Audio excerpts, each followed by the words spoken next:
continúa nuestro programa en la cadena SER, como siempre. Gracias por toda vuestra participación y, en fin, estamos en la encrucijada, ¿no? Siempre en la encrucijada. Hemos mirado a lo profundo del alma humana, a lo demoníaco y a lo luminoso que todos tenemos. Hemos visto cómo científicos que estaban a punto de encontrar algo importante sufrieron un final abrupto. Hemos también comprobado, por desgracia, cómo está el planeta ahora mismo, con acciones incomprensibles, teñidas de una cuestión que tiene que ver con la religión y la fe, que tendría que ser todo lo contrario, aunque no lo ha sido a lo largo de la historia casi nunca. Ahora, quizá como alivio, ¿no? ¿Por qué no miramos hacia las alturas siderales?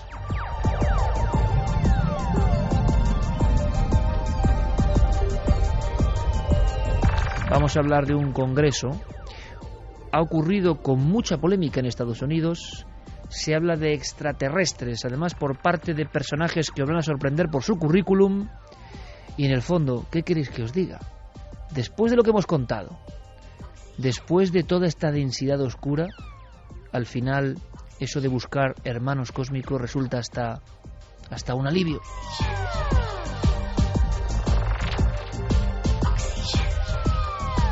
Sí, como diría Michel Jarre, oxígeno que viene de muy lejos. Oxígeno porque incluso personas que manipularon información en Estados Unidos parece que ahora hablan y que dicen, esto es para atarse los machos realmente, las mismas personas que censuraron casos, que los manipularon, que intentaron hacer creer a la opinión pública que los ovnis eran una patraña o un viejo sueño digno de los niños, pues ahora aseguran que los vieron. No solo a los aparatos, también a los presuntos tripulantes, y esto es una cosa sensacional. Compañero Diego Marañón, buenas noches. Buenas noches, Iker, ¿qué tal? Congreso polémico, ¿verdad? Un congreso polémico que además podemos decir que es la explosión de algo cuyo germen se remonta algunos años atrás, concretamente a 2 puntos. En 2001, Iker, en el mismo lugar en el que esto ha ocurrido, en el Club Nacional de Prensa de Washington, se produjo un primer encuentro entre un grupo de ufólogos dirigidos por Steven Greer, un personaje del que ya hemos hablado en Milenio 3, relacionado con, por ejemplo, con el Ser de Atacama, tan de actualidad ahora mismo, y con su polémico documental Sirius. Bueno, él es el director de un grupo denominado Proyecto Revelación, que en 2001 ya convocó a los medios de comunicación para hacerles lo que él denominaba importantes revelaciones sobre la realidad del fenómeno OVNI.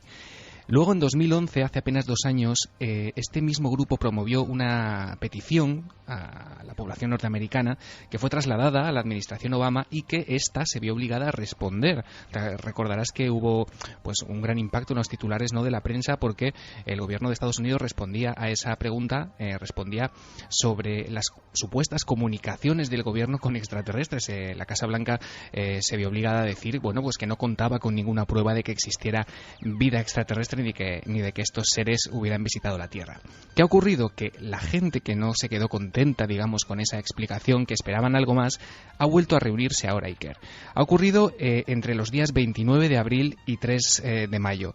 Han sido varios días, 6 horas al día de ponencias ante un comité, Iker, un comité que seguía los mismos esquemas y imitaba la forma en la que se llevan a cabo las comparecencias ante las comisiones del Congreso de Estados Unidos. Ante 5 excongresistas y un exsenador del gobierno de Estados Unidos desfilaron 42 testigos y especialistas, entre los cuales, y esto seguramente que te va a sorprender, encontramos nombres muy conocidos en el mundillo OVNI. Allí estaba Edgar Mitchell, el exastronauta. Caramba. Estaba, por ejemplo, Stanton Friedman, el famosísimo físico y ufólogo que lleva un montón de años dedicándose a estas cosas. Estaba el doctor Roger Leir, este médico especializado en supuestos implantes extraterrestres. También estaba Jesse Marcel Jr., el hijo del principal testigo del caso Roswell. El hijo de Jesse Marcel, madre Efectivamente, mía. Nick Pope, el ufólogo que trabajó durante más de 20 años para el Ministerio de Defensa de Gran Bretaña. Bueno, una larguísima lista, como te digo, de 42 testigos y especialistas. Bueno, pues yo creo que vamos a disfrutar porque Diego Marañón ha hecho un poco de corresponsal, nos extrae algunas declaraciones que os van a sorprender de verdad y, por supuesto, vías de contacto abiertas, Nave del Misterio y milenio3@cadenaser.com. Carmen muy atenta con todos los mensajes. ¿Por qué? Porque hay rotundísimas declaraciones y bueno, vosotros podéis opinar perfectamente. Como digo, a mí me suenan casi alivio, Yo luego ya, si queréis, entramos en profundidades, pero alivio después de lo que hemos contado. Extraterrestres y, sobre todo, Diego, a mí me parece muy importante si esto es así, quiero que me lo cuentes, que una de las personas que se convirtió, bueno, como han asegurado que ha pasado en España, algunos ufólogos han dicho, y yo, porque hay que mojarse, personalmente en los casos que he investigado, en algunos de los casos he visto que esto ha pasado, como en España se han manipulado, o más bien se ha obviado información, o se ha eliminado información, o no se ha encontrado información, claro, después de lo que hemos contado los científicos, no se ha encontrado información interesante para sucesos que conocemos muy bien y que han ocurrido en nuestro país con militares implicados. Esto hay que dejarlo claro. Bien, pero claro, por otro lado, lo que pasa en Estados Unidos, como todo lo que pasa en el país de las barras y estrellas, va mucho más allá. Y es que personas que se encargaban de, bueno, maquillar esa información, incluso hacer que el público creyese desde los años 50, 60 que eran fraudes, resulta que dicen, no, es que yo los he visto. Me parece tremendo, es el caso de Richard French. Sí, vamos a escuchar ahora en los próximos minutos varias de las declaraciones más impactantes que han tenido lugar en este congreso, pero quizá una de las que ha calado más la atención en los medios ha sido la de, como dice Richard French, un teniente coronel retirado de la Fuerza Aérea de Estados Unidos, cuya declaración llamó la atención debido a dos causas principales. Y que la primera es su confesión de que por aquel entonces él no era precisamente creyente y que uno de sus objetivos como miembro de las Fuerzas Aéreas de Estados Unidos era desacreditar el fenómeno. Él lo contaba así. Todo el tiempo, durante aquel periodo de 12 años, mi trabajo prioritario como miembro de la Fuerza Aérea fue desacreditar el fenómeno. En otras palabras, me inventaba una serie de explicaciones. Decía, ha sido biogás o gas de los pantanos o cualquier cosa que se me ocurriera para convencer al gran público y mantener el nivel de secretismo.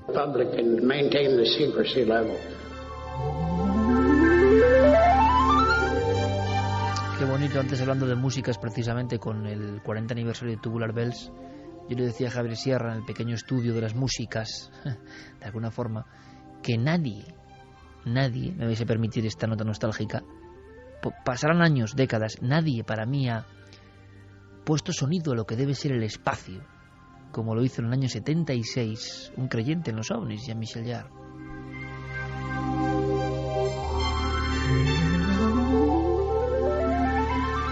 Este corte Oxígeno 1 que nos pone Noel Calero, acompañado pues más de 20 años de radio, parece mentira en mi persona, y para mí es el fondo cósmico, las llanuras interminables, la eterna posibilidad de que haya seres más allá de las estrellas y que estén preguntándose las mismas cosas que nos preguntamos nosotros. Ahora bien, que un responsable de esa forma de comunicación sobre los ovnis, que ha sido tan importante porque hablamos de Estados Unidos, que es el país que ha irradiado la forma de comunicar sobre los ovnis al resto del mundo, imaginemos en España con las bases norteamericanas, ¿no?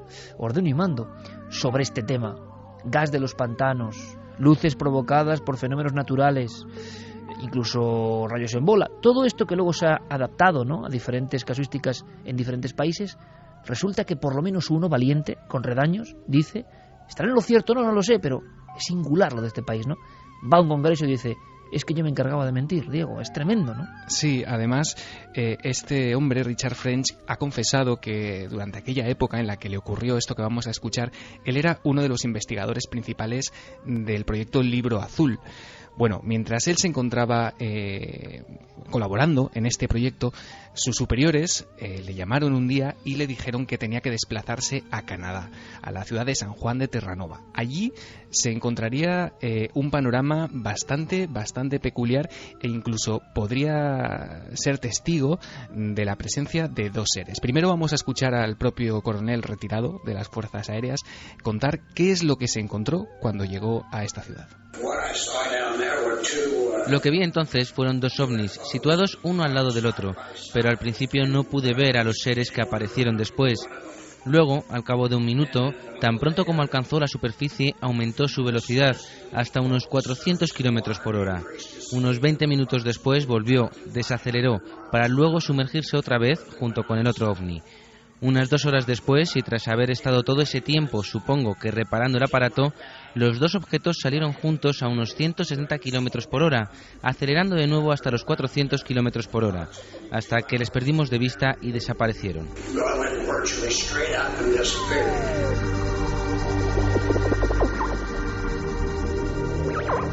Seguimos en este vuelo cósmico. Es que esta persona, Diego, ha asegurado sin rubor ninguno que pudo ver no solo aparatos, sino seres. Sí, aparatos sumergidos en un lago a unos 20 metros de distancia. Él fue testigo de este espectáculo. Él los describe como naves de unos 5 metros y medio de diámetro que flotaban en aquel momento debajo de la superficie del agua y que, como hemos escuchado en un momento determinado, salieron de la superficie, emergieron y desaparecieron a gran velocidad. También describió en esa comparecencia Iker a los seres que había allí. Él decía que eran entre 60 y 90 centímetros, de color gris claro, muy delgados, brazos largos con 2 o 3 dedos y la parte superior de la cabeza mucho más amplia que la línea de la mandíbula, sus ojos muy inclinados, sin pupilas. Él se justificaba diciendo: parece que es la típica descripción de las películas, pero es que realmente eran así. ¿Cómo se queda el cuerpo, Pérez Campos, escuchando esto? Pues recuerda muchísimo al caso de Cisco Grove, que es otro de esos clásicos de los que ahora hemos vuelto a tener novedades. Y es sorprendente, ¿no?, que de pronto en este siglo empecemos a tener novedades de esos casos que coparon las portadas de algunos diarios nacionales y que llegaron a España también. Y lo que más me llama la atención también, Iker, es que esta información que nos está dando Diego apenas le hemos prestado atención, pasa completamente desapercibida y quizá el fenómeno OVNI está en plena decadencia porque nos hemos habituado a ellos.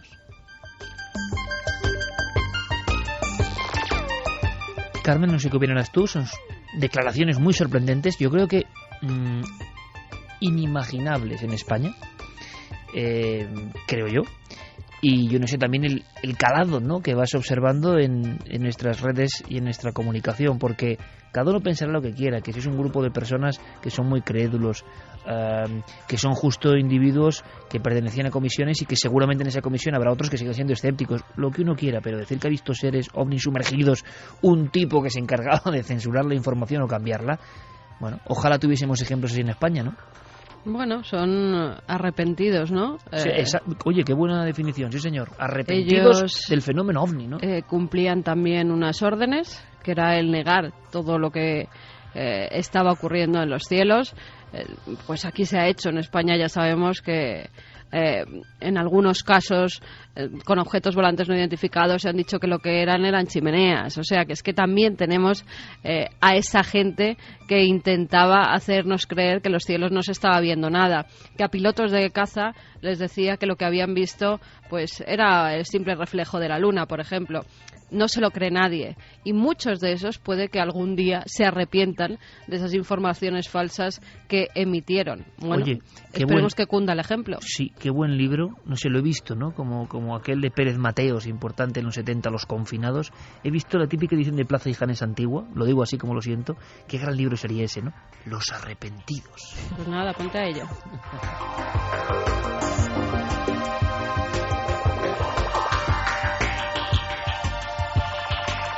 3 y 20 minutos, pero hay muchas más sorpresas. Luego iremos con mensajes, Iker, ¿no? Pasa una cosa, me recordaba a mí, este es en el fenómeno OVNI, pero también hemos tenido policías, por ejemplo, que cuando ya no están ejerciendo es cuando deciden hablar.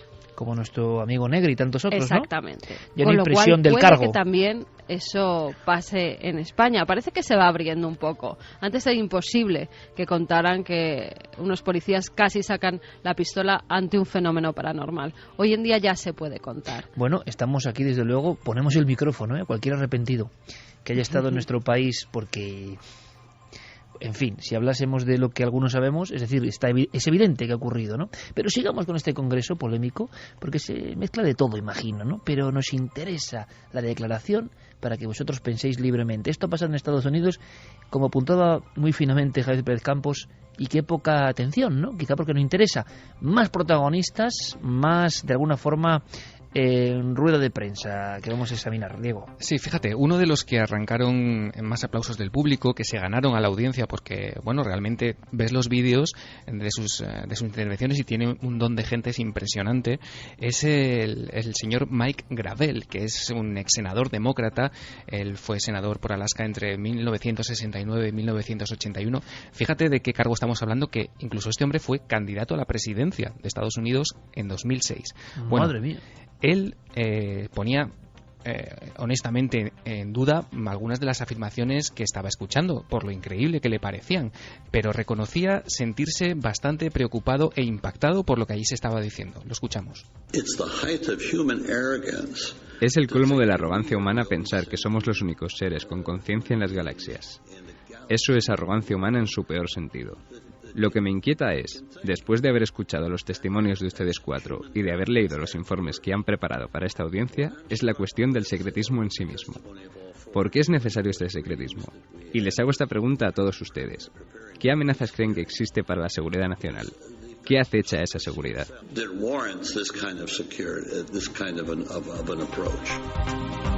Interesantísimo el debate, el Congreso, muy a la americana. ¿Y qué respondieron, Diego?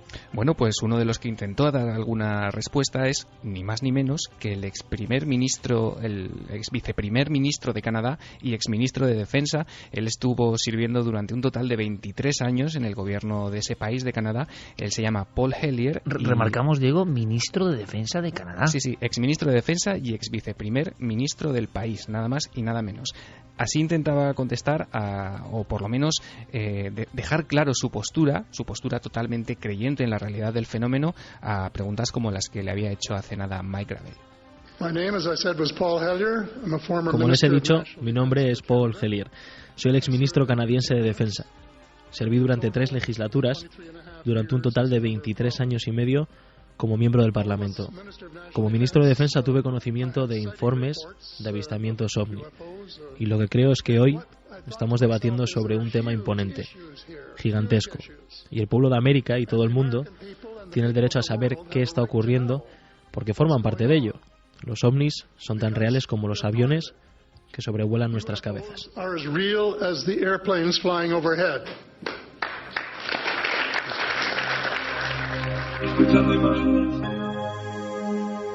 De verdad, de alguna forma, qué envidia sana, ¿no? Aquí cuando tuvimos un debate similar o cuando han ocurrido acontecimientos donde las autoridades han intervenido, ha acabado eso como el Rosario de la Aurora, ¿no? Las famosas conferencias del 92 en el Escorial, donde de alguna manera se pone sobre la mesa que los ovnis van a dejar de ser secretos. Pero luego, bueno, ya contaremos esa parte de la historia, si no lo hemos contado ya, ¿no? La larga y extraña historia de los ovnis, el ejército y las autoridades españolas. Qué envidia, pues por la claridad y el intercambio de ideas, sean más delirantes, menos, más conspiranoicas, más oscurantistas. Último protagonista, Diego. Bueno, pues el último protagonista y el que pone de alguna manera el colofón o la conclusión a todas las intervenciones que acabamos de escuchar va a ser Robert Wood. Este hombre es exdirector adjunto de la compañía McDonnell Douglas y actualmente se dedica a investigar el fenómeno OVNI a lo largo y ancho de Estados Unidos. Él tenía serias dudas, incluso morales, de cómo estaba la situación actual y qué es lo que había ocurrido o por qué causas nos encontrábamos ahora mismo, por ejemplo, en el Club Nacional de Prensa de Washington debatiendo sobre estos asuntos. Y él lo expresaba así. La conclusión a la que hemos llegado es increíblemente salvaje. Creo que nuestros gobernantes han salido victoriosos en su labor de mantener en secreto el mayor evento de la humanidad, mientras gastaban de forma encubierta cuantiosas sumas de dinero en crear recursos marginales ocultos y en detener el avance de la tecnología. Hasta que podamos cuantificar la amenaza alienígena, ¿cómo podemos saber si eso ha estado bien o no? Esperemos, quizás con la ayuda de alguna raza extraterrestre y pacífica, que se haya hecho lo correcto. Creo que el pueblo americano se merece saber la verdad. Hemos pagado por ella.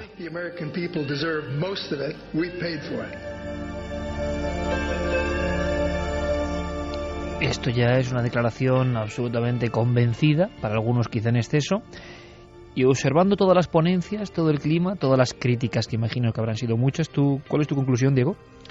Bueno, pues que estamos ante un momento bastante decisivo, ¿no?, en la historia de los ovnis, por lo menos en Estados Unidos. Como dices, críticas ha habido, sobre todo porque los 5 excongresistas y el exsenador que se prestaron a participar en este evento organizado por Steven Greer lo hicieron cobrando $20,000 por 5 días.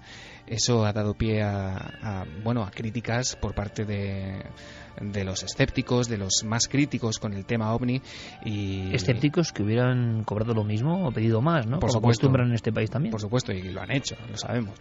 Pero bueno, me parece un paso bastante valiente, y de esa valentía da fe también el propio eslogan de este encuentro, un eslogan que decía: si el Congreso no hace su trabajo, la gente lo hará. Pues fíjate que a mí me gusta esa actitud, y mira que hemos sido, y soy crítico con muchas tendencias y a veces declaraciones grandilocuentes donde no hay prueba, aunque en estos temas poca prueba puede haber, pero en fin, cuando se pasa no de frenada. Pero me gusta la actitud, ¿no? De decir, si no lo hacen los políticos, lo hacemos nosotros. Y al final el mundo va por esa vía. Estaremos muy atentos a todo lo que ocurre. Quédate por ahí, Diego. Un abrazo, compañero. Hasta ahora.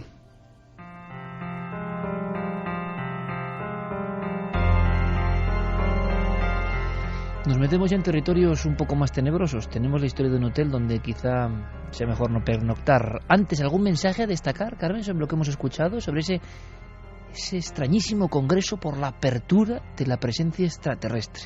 Bueno, aquí por 20.000 yo creo que muchos de los arrepentidos cantaban, ¿eh? Tal y como está la cosa. Sí, lo que pasa es que se mueve mucho Parné, que diría aquel, ¿no? Dentro de Steven Greer y sus grupos, cosa que no me parece mal, porque ojo, qué personaje. Sea lo que piensa, ojo, y se pase, como digo, en sus cuestiones en ocasiones parece evidente, pero ese entusiasmo, no sé, yo debo tener una mente igual muy liberal para esto, o es así, ese hombre hecho a sí mismo y que dice, me da igual, lo hago yo, lo construyo yo, a mí eso me encanta. Y Greer, creo que en eso es un adelantado, porque el documental, recordamos amigos, lo hizo gracias a la participación de las personas que querían, es decir, con el crowdfunding, es decir, aportando pues el señuelo monetario que uno quiera, uno contribuye a que se haga ese documental a través de la red. No hace falta una compañía, no hace falta el permiso de nadie. En el fondo es trabajar de alguna manera en libertad y para quienes tú consideras. Uno canta su cantar a quien quiere. Y entonces esto me parece interesante. ¿Podrá llegar a algún lugar o no? Pero es muy interesante. ¿Le parecerá lo mismo a nuestro público? Pues mira, Guillermo Arangüena dice, como decía JJ Benítez, tengo muy claro que los ovnis son astronaves no humanas. Diferentes civilizaciones nos visitan desde siempre. Hasta en la Biblia hay ovnis. El carro de fuego de Elías, el ejemplo más claro. Ezequiel vio una nave, un carro volador, decía, ¿no? Exactamente. Rubén Sánchez García, en el cielo pasan cosas raritas. Yo vi un ovni hace 13 años en Tenerife Sur. Coco Fernández, si ya les ha costado a los expertos aceptar que el Cromañón y el Neandertal sí pudieron cruzarse, e incluso dicen que podemos tener aún genes neandertales, ¿qué no van a hacer con material, llamemos, extraterrestre? Nancy, ¿y de qué cosas nos enteraremos dentro de 20 años que están pasando ahora y se esconden al público? Esa es Jorge una buena reflexión. González, que los ovnis existen es irrefutable. Creer que estamos solos es muestra de la vanidad humana. Johnny dice que le recuerda el documental Moon Racing, que denuncia que la NASA ha ocultado información de ovnis en la Luna. Bubú, aunque nunca se sabe, quizás sigan con su trabajo de desinformación haciendo estas declaraciones. ¿Arrepentidos? Silian, las fuerzas aéreas siempre han ocultado información sobre sucesos extraños asociados a fenómenos paranormales. Y Daniel Polinario dice, creo que sí, se sabe más sobre estos seres, lo que pasa que hay algo que no interesa que se sepa. ¿Qué será? ¿Qué será? Eso nos Están muy preguntamos nosotros. conspiranoicos nuestros oyentes, pero como todo el en todos mundo. los casos, porque con los vídeos que han salido sobre ese atentado que se ha producido en Londres, pues hay muchos que se creen que esas imágenes están manipuladas. ¿Ves? Estamos ya en el umbral que no creo que sea bueno para el pueblo, para todos nosotros, sinceramente. Se ha lo dicho digo. de todo, Pero el umbral de que nadie sabe que es verdad y que es mentira es ya muy complicado, Es ya muy complicado porque sí, es porque cuando puede empezar la manipulación de verdad. Las imágenes, es verdad que desde algunas tomas no se ve la sangre que tenía que haber debajo del cadáver. Bueno, hay muchas cosas que para nuestros oyentes no casan en esos vídeos. Ahora también, cuidado, yo lo digo por la higiene mental también, cuidado, así como muchas veces personas muy arriesgadas creo que sin darse cuenta en ocasiones tocan palos que son interesantes, cuidado porque también la deriva de no creer nada absolutamente. Franja que divide esta historia entre la realidad y la ficción y nos llega y se convierte de pronto en noticia a pesar de tener más de 50 años, porque Nicolas Cage siempre ávido de misterio y una persona que fija su mirada en historias que nos interesan a nosotros, pues lo ha vuelto a hacer. Ha fijado en este caso su atención en un caso mítico que ocurre en Estados Unidos, en la zona de Pensilvania, en la localidad de Williamsport, y que es desde luego, de ser cierto, uno de los grandes enigmas de esos misterios norteamericanos. O sea que tú también tienes tus dudas, ¿no? Sí, yo tengo mis dudas y muchísima gente tiene sus propias dudas, y ahora vamos a ir contando por qué. Me parece interesante porque no es que digamos que esto sea real o no, sino que está en el umbral. Hay personas en la red, y incluso policías, que dicen que esto es verdad, y otros que están ahí diciendo que esto es una especie de manipulación. Vamos a ver qué opináis. Para algunos es, de hecho, una forma de marketing viral extremo, y ahora comentaremos por qué. Pero, desde luego, hay también agentes de policía de la localidad interesadísimos en todo este asunto. La historia Iker empieza en el año 53. El 8 de mayo de 1953 se abre en esa localidad, en Williamsport, uno de los hoteles más lujosos de la época. Se lo bautizan como el Gran Hotel, y en la noche de apertura, en la noche en la que permiten el acceso a varios vecinos de localidades cercanas para hacer una gran fiesta de apertura, lo hacen a través de unas invitaciones. Es una fiesta privada, se permite el acceso a 32 personas, entre la gente que está allí trabajando y los huéspedes que van a pernoctar en esa primera noche de apertura del Gran Hotel.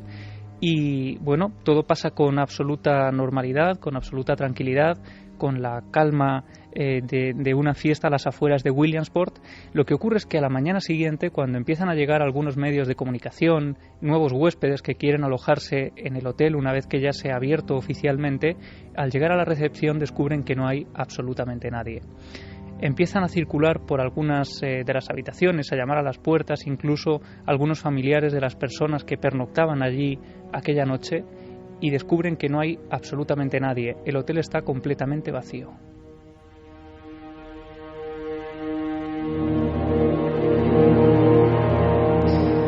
Empiezan a llegar las autoridades, empiezan a registrar las habitaciones, allí no hay nadie, parece que todo el mundo se ha esfumado, 32 personas desaparecen en el interior de ese hotel, empiezan a buscar por los alrededores y no descubren absolutamente nada, y durante años ese caso sigue abierto, se sigue haciendo una búsqueda intensiva de las 32 personas que pasaron allí la primera noche de inauguración del Gran Hotel y no aparecen en ningún momento. De hecho, a día de hoy esas 32 personas seguirían completamente desaparecidas. Como decíamos, hay personas, hay autoridades que están investigando el tema todavía hoy. Por supuesto, desde el día siguiente a la inauguración es una especie de lugar maldito, ¿no? Porque automáticamente se precinta, se cierra, no se permite que nadie vuelva a entrar a ese hotel porque no se saben las causas de esas desapariciones. ¿Tuvo solo un día de actividad? Solo un día, solo duró un día. Esa apertura, por supuesto, apareció en algunos medios locales y, como decía, hay algunas autoridades, James McCarthy en este caso, un policía de Williamsport que todavía hoy sigue investigando el caso. Si quieres, vamos a escuchar lo que cuenta de esa primera desaparición. En ese momento desaparecieron 32 personas. Nunca se les ha vuelto a ver. Desde entonces la leyenda se conoce como la del Hotel 32. Lo que ocurrió es inexplicable, el paradero sigue siendo desconocido y el caso por las personas desaparecidas sigue abierto.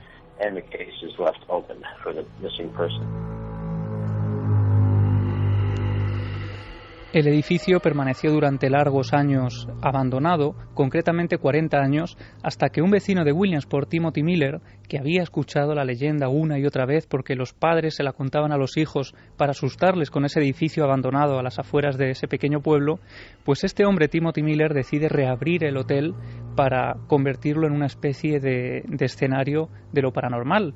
Y de hecho aparecen recortes del Williamsport Sun-Gazette, 13 de noviembre de 1992, el titular dice: "El viejo hotel será convertido en una atracción de turismo paranormal".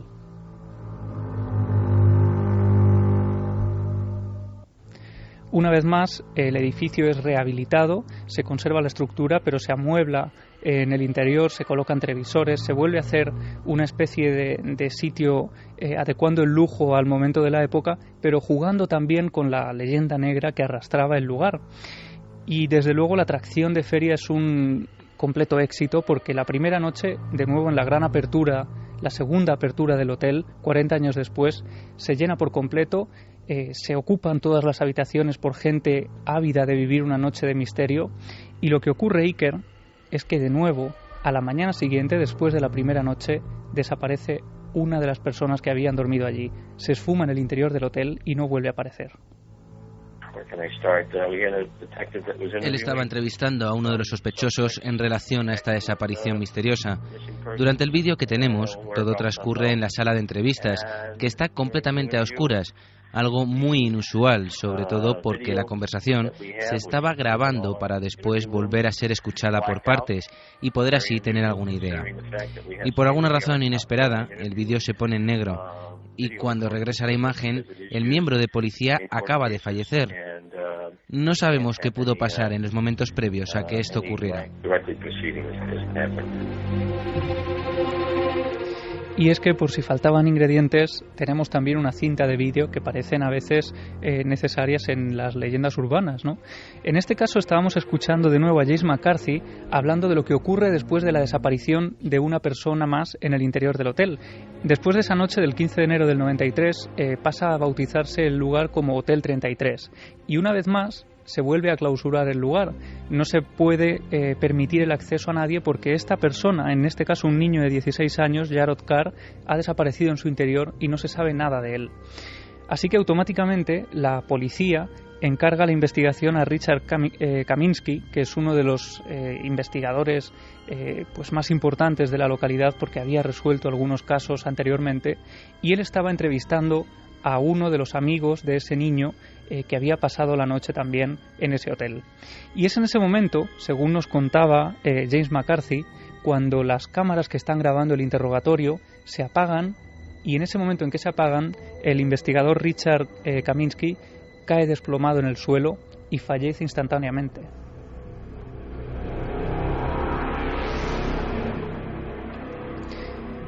Y como si fuera fruto de una maldición, a los pocos meses de esa nueva muerte y de esa nueva desaparición, porque el caso sigue abierto, según nos contaba James McCarthy, o según él hacía público, según esas investigaciones que él está llevando a cabo. Pues solo unos meses después, el lugar, ese hotel a las afueras de Williamsport, sufre un extraño incendio, nadie sabe muy bien originado por qué, y solo quedan unas cenizas que recuerdan a los vecinos toda la tragedia que allí ha tenido lugar. Tenemos unos investigadores excelentes del estado de Pensilvania que trabajaron junto a la Oficina Local de Investigación de Incendios, y una vez más el resultado fue inconcluso. Eso es lo que decía el informe. Decía que no podía determinarse la causa del origen del fuego, lo que es muy poco habitual.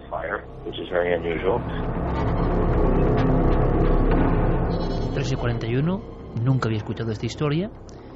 ¿Queda alguna declaración más, algún documento más, para cerrar un caso que luego veremos, imagino que tiene diferentes caras y posibilidades, ¿no? Sí, es que James McCarthy, este miembro de las autoridades, se ha dedicado a investigar el tema a fondo y, según él cuenta, existen esos documentos, existen esas grabaciones que no pueden hacerse públicas, pero que se encontraron en una mudanza a un nuevo edificio de policía, una nueva comisaría, y él nos cuenta que en ese periodo, antes del incendio y después de la segunda desaparición, hubo también un hecho luctuoso que de alguna forma preocupó a la localidad de Williamsport. Estaban jugando en el hotel y haciendo gamberradas, rompiendo ventanas. Cuando volvieron no había pasado ni una semana cuando los dos chicos murieron en un accidente de barco. Así que la mayoría de la gente dijo que el Hotel 32 estaba detrás de todo aquello.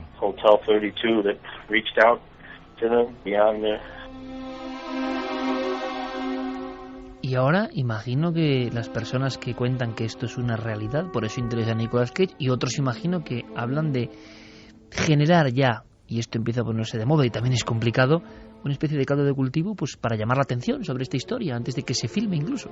Sí, se han barajado varias teorías, desde que las 32 personas que acudieron al hotel la primera noche pudieran formar parte de un grupo sectario que intentaban desaparecer del lugar, y la mejor forma era creando esa leyenda negra de un edificio. Otra de las teorías es que podría ser un grupo de 32 comunistas que en plena Guerra Fría querían huir de Estados Unidos, y la mejor forma de evitar que les persiguieran era crear dar ese halo de misterio y de esa desaparición. Demasiado buena historia parece, ¿no? Menuda imaginación.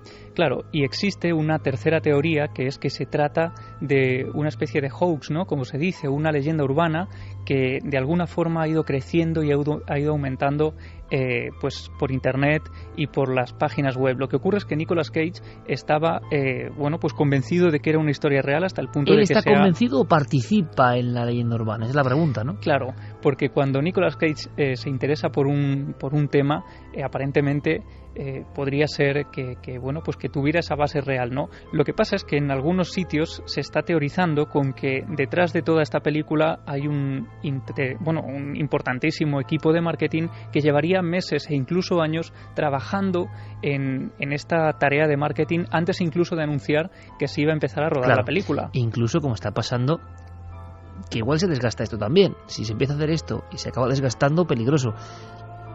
Biografías falsas, páginas de Wikipedia falsas, información simulando hemeroteca falso, para que uno vaya a investigar y diga, hombre, es verdad. Y resulta que no es verdad, sino que es una campaña montada, y esto es lo interesante, por equipos que generan una realidad. Porque claro, que desaparezcan 32 personas en un hotel y no se sepa nada. Claro, y lo sería que ocurre un caso además único en la historia, ¿no? Es que en Williamsport les suena un poco la historia, recuerdan que era algo que sus abuelos les contaban, pero claro, ha transcurrido relativamente poco tiempo. Esto fue en el año 93, la última desaparición, y apenas se sabe mucho más. Así que hay teorías incluso como que se está intentando engañar a los propios miembros de la policía de Williamsport, incluyendo esas películas falsas en algunas cajas de mudanza. Se está diciendo que hay personas que, como por ejemplo este agente de policía al que escuchábamos, a James McCarthy, que podrían ser actores. Claro. Aunque en este caso es cierto que James McCarthy aparece en otras noticias de la localidad de Williamsport. Y además, claro, entonces, ¿qué pasa? Al final acaba siendo un laberinto que le gusta mucho a Nicolas Cage, ¿eh? Recordemos La sombra del vampiro y cómo él traza con elementos reales, absolutamente reales, y ficción, la historia de ese rodaje de Nosferatu, donde Dafoe hace de Shrek, realmente el protagonista de la película de 1921 de Murnau, y que se creyó, fue una leyenda urbana de los años 20, que era un vampiro de verdad, como Nicolas Cage tira de un lado y de otro del ocultismo, y al final nadie sabe qué ocurre, ¿no? Puede ser una historia similar.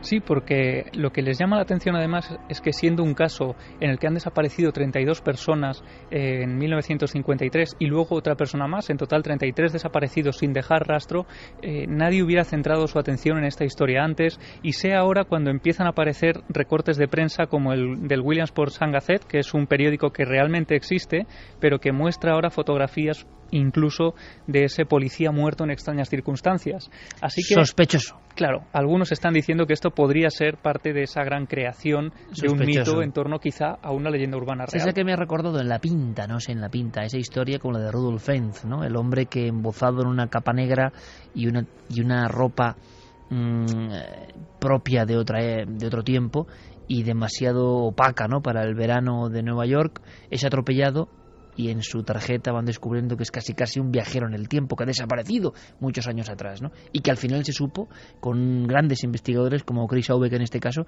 que todo esto provenía de una antiquísima tradición literaria, una especie de cuento transformado de remotísimas revistas del norte de Europa. Es decir, hay que tener cuidado con todo esto. Realmente son historias apasionantes. ¿Nicolas Cage creía de verdad en esta historia o no? ¿Habrá algo de verdad? Bueno, seguiremos informando. Si tenéis información vosotros, por supuesto, aquí la guardamos pacientemente. Y Carmen luego además nos dará los ganadores, ojo, de ese concurso que ha sido récord de libro de Inferno. Vamos a hacer una cosa, que además me ha traído recuerdos muy raros esta historia que nos trae Diego Marañón. Atentos todos, porque Carmen, Javi, os voy a preguntar si algún programa en la niñez os marcó profundamente y os dejó raras sensaciones. Lo que trae Diego es, nunca mejor dicho, sensacional.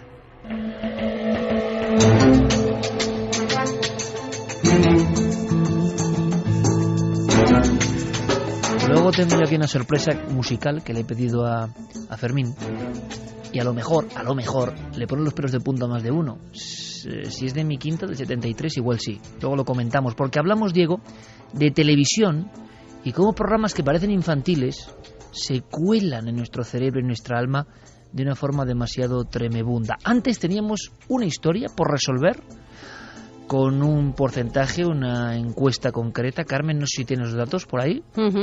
Encuesta de la historia anterior. Sí, la historia bronceado en su punto, como nos comentará. Disolverse Diego. las entrañas a base de rayos uva. Sí, por darse tantos, por ir a una boda, ¿no? Por estar tan guapa, pues al final se murió. Sí. Verdadero 44,6%, falso 55,4%. ¿Qué dijo Noel Calero? Noel Calero no dijo nada, ¿no? Sí. Falso. ¿Diego? No, el Calero ha acertado. ¡Ha acertado! Resuenen las campanas. Sube la música, Noel. Sube la música. Haciendo el símbolo de la victoria porque era preocupante. Bueno, ya van 3. En internet incluso se ha difundido, ¿no? Que Noel ya es una especie de mito. Hay gente que cree que no existe, repito. Y claro, 3 de 38 ya, o 3 de 39, pues no está mal. No está mal. Va a la estadística. Menos mal que es falso, porque es una historia terrorífica. Sí, que nadie se preocupe, es una historia... Poco gore. Sí, es una leyenda urbana, Iker, que sí, la verdad es que, hombre, recuerda, si lo llevas a otro nivel, a esta famosa historia del huevo que acaba cocido si lo pones entre dos teléfonos móviles. Bueno, más o menos es un... Eso nunca lo había oído, qué terrorífico también. Sí, bueno, pues es como te digo, es una leyenda urbana antiquísima. Todo el mundo sabe que, bueno, a la larga, con los años, la exposición a los rayos UVA y a cualquier tipo de rayos, ¿no?, que vengan del sol, pues puede producir, algún tipo de cáncer, quemaduras superficiales, pero lo cierto es que en ningún momento, Iker, una sobreexposición... El efecto Prestes no. Sí, no puede provocar la cocción de nuestros órganos internos, así que tranquilidad en ese sentido. Menos mal, pero es que lo que viene a continuación, pido toda la atención del mundo, es que ha removido en mí algo, sí, un par de escenas que luego cuento. Es una historia de un programa de los años 70, no podía ser de otra forma, ¿no? Sí, es un programa curioso, Iker, y además se hizo popular no en los años 70, como verás ahora, sino mucho más cerca en el tiempo. Yo no sé si tú tienes algún programa de televisión que recuerdes y que tenga esa capacidad, ¿no?, de que te haya marcado. Sí, luego lo voy a contar después de tu historia, porque bien. Terrorífico. Bueno, pues horrible. Horrible no, porque eran grandes profesionales, pero a mí me marcó. Vale, ahora me lo cuentas. Uno de esos programas en Estados Unidos se llamó Candle Cove, es decir, la ensenada de la vela o algo así. Se supone que era un show de marionetas que, según cuentan, se emitió en Estados Unidos a principio de la década de los 70. Chungas, ¿no? Marionetas extrañas, como de poca calidad, y que nadie acababa de recordar exactamente de qué iba la historia. Alguna gente empezó a preguntar por ello en internet, en foros, y a partir de ahí la historia fue tomando algunos datos de aquí, otros datos de allá, y bueno, unas décadas después, como te digo, sin quererlo, los fans del programa consiguieron recordar algunas características. Por ejemplo, tenemos el corte de una de aquellas personas que recordaba algunos vagos datos. Pero una cosa antes de escuchar el corte. Sí. Fermín Agustí, oyendo el corte, me decía, atención a la sintonía. Terrible sintonía de voces infantiles. Cuando las voces infantiles intentan ser amigas y dan una sensación que es todo lo contrario. ¿Alguien tiene algún recuerdo de Candle Cove, un programa infantil? Se emitió, creo, entre 1971 y 1972. Recuerdo que era un programa sobre un grupo de piratas y había una niña pequeña que imaginaba que jugaba con todos estos piratas.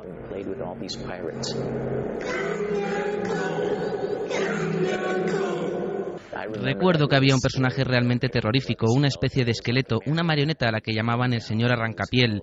¿Por qué permitían emitir un programa como este para niños a las 4 de la tarde? Candle Cove, el señor Arrancapiel. Diego. Lo curioso, Iker, es que cuando uno de estas personas que comentaban el programa en internet le preguntó a su madre, oye, tú mamá que tienes muy buena memoria, a ver si te acuerdas de algo que yo veía de pequeño, que iba sobre piratas y había una niña con marionetas, su madre le decía, sí, claro que lo recuerdo. Y desde entonces creo que tienes mucha imaginación, porque cuando tú a mí de pequeñito me decías que estabas viendo ese programa en la televisión, lo único que se veía en la tele era estática. O sea que no se veía nada, que no se veía nada, solamente lo veían al parecer los niños en un canal del que nunca más se volvió a saber. Un canal señal que emitía directamente el cerebro de alguna forma, ¿no? Ujú. Y muchos niños tenían esa especie de fantasía. Ujú. Madre mía, Candle Cove. Bueno, seguiremos la investigación. ¿Será verdad o no? A ver si me recordáis, si hacemos la prueba con Noel, pero cuando esté la gráfica, ¿vale? Ujú. La semana que viene, viendo las respuestas, pues Noel sobre ellas, que recuerde bien la historia. Ah, mira, esto es un nuevo giro de tuerca. me gusta. Te gusta, ¿no? Otra vuelta de tuerca. Dando la clasificación o los votos con los datos empíricos sobre la mesa, pues luego ya nuestro oráculo a ver qué dice, porque ya va acertando y entonces ya no sé. Yo tenía una sorpresa, Diego. A ver. Años 80 principios. Una imagen para mí espantosa. Una especie de títeres que según cómo se mire dan miedo. Un ser cabezudo, verde. 2 niños en una cueva hablando como en un idioma que parece extraterrestre, que da mucho miedo. Y estaban contando, yo no lo supe hasta mucho tiempo después, la historia mítica, rara, de los niños de Banjos, ¿os acordáis? Anda. En un pueblo español, supuestamente Ujú. Banjos, toda una investigación. Niños verdes. Exacto, que en el fondo viene de la Inglaterra medieval.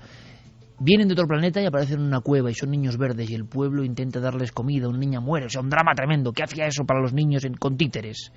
Aquel programa, yo mando un abrazo, porque era un programa raro, extraño, un programa que seguro que el guión estaba encuadernado en una extraña piel. Se llamaba Planeta Imaginario. Qué bueno. Y Isao Tomita Ujú. ponía la música y los niños no sabíamos si estremecernos o aplaudir. La sintonía un tanto psicodélica y bizarra Ujú. de Isao Tomita, ¿verdad, Diego? Tú lo sabes bien. Se llama Caen los copos de nieve. Exactamente. Pues daba paso a historias de títeres, de personas que se hacían pequeñas y los títeres se hacían grandes y monstruosos, extraños personajes y paisajes, algo muy psicodélico y extraño. Por lo menos yo lo recuerdo así, Planeta Imaginario, y sobre todo la escena de los niños de Banjos, que claro, eran niños extraterrestres, Ujú. niños de otro mundo. Por favor, si alguien recuerda Planeta Imaginario, nos lo tiene que decir, y quizá hemos evocado la nostalgia, o provocado, quién sabe, simplemente con la música, cierto escalofrío. Yo me acuerdo de la cabecera Iker. ¿Te acuerdas? Era como, sí, Planeta Me Imaginario. acuerdo de una con tuerca voz. que sobrevolaba el universo. Sí, sí. Curioso. Yo creo que tuvo varias versiones, habría que documentarse más, Sí, sí. pero fue un programa impactante. Yo no sé si Carmen, igual no me ha dado tiempo, ¿no? Pero alguien recuerda el Planeta Imaginario. Tiene que ser ya un poco carca como yo. Por aquí Fermín Agustí y Javier Pérez Campos no saben ni de qué hablo. Pero yo estoy seguro que el Planeta Imaginario y su guión en extraña piel nos metió códigos en el cerebro de alguna forma, ¿eh? No, era una visión demasiado rara del universo. Mira qué música. Vamos a ir quitándolo, ¿no? Vamos a ir quitándolo porque estamos invocando algo raro. Carmen, ¿recuerda a nuestro público Planeta Imaginario o no? Pues mira, Luis de la Torre sí que lo recuerda. Decía Lo que en sabía. España tuvimos el Planeta Imaginario, un programa oscuro y psicodélico. Pero eso Era lo he dicho genial e antes, inquietante. ¿ves? Sí, antes. Antes de yo adelantarme, ¿le ha dicho eso? Sí, ¿Cómo lo he definido? pues lo he definido como oscuro y psicodélico, aunque genial e inquietante. No hay que añadir nada más. Bueno, sí, hay que añadir algo más, que quedamos pendientes con el Créalo o no. ¿Es posible esa emisión solo para niños, que solo veían los niños? Diego, compañero, gracias por el trabajo, un fuerte Hasta la abrazo. semana que viene Iker, una... Sí, hombre, pero la bola de cristal tenía cosas buenas, ¿no? Era un poco rara también, pero tenía cosas buenas, ¿no? Esto Hombre, era como una bola una de cristal bruja que era mucho un- más bizarra.